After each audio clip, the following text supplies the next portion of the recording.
There are many different aspects to understanding the human body and its systems, but most people, however, have no idea as to how the most basic functions of our body operate. Now, we all know what fainting is, we know what happens, but what exactly is the process behind us losing consciousness? Well, let's start with the respiratory and cardiovascular system. These are the systems that are essential to our day-to-day operations. The respiratory system is comprised of various organs, notably the lungs. The lungs function as a mechanism for taking in oxygen from the air that we breathe. This goes into the blood vessels within our lungs and goes to all parts of our body. This oxygen is circulated around the body through the cardiovascular system, which consists of the heart and a network of arteries, vena and capillaries, as seen here. So what exactly is fainting? Fainting, also known as syncope, is a sudden loss of consciousness due to the lack of oxygen to the brain. The condition is temporary but can indicate signs of a more serious condition. When blood pressure gets too low due to minimal activity, the heart cannot pump enough blood fast enough to maintain consistent blood flow to the brain. This results in a person losing consciousness as a result. There are numerous factors that can result in fainting. Hot, crowded and high temperature settings are examples of environmental factors. Fainting can also be caused by stress.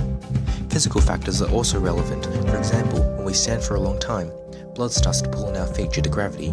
This means that blood is no longer circulating to the brain and heart, but towards our feet. Fainting can also happen when you are dehydrated. When this happens, there isn't enough water in the body. This reduces the volume of blood in the body and consequently reduces blood flow to the brain, leading to fainting. Fainting is a common condition in our society and can affect anyone. The risk of fainting increases as we get older, and it's estimated that 50% of our men and women 80 years and older are more susceptible to experiencing syncope. For instance, in Australia, the statistics of fainting is much higher in the summer than during other seasons. But there are simple ways in which we can treat and prevent fainting. We can deal with first aid cases of fainting. If a person is fainted, lay them down on the ground and lift their legs up.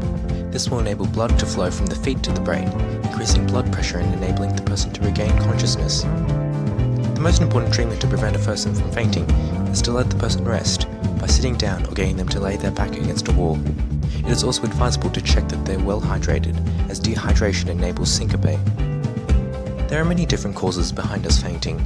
Primarily, these involve restrictions of oxygen to the brain and blood flow around the body, which consequently leads to passing out. Hence, it is important that we prevent this, unless if you enjoy the feeling, which I hope many of you don't. Thanks for watching this video.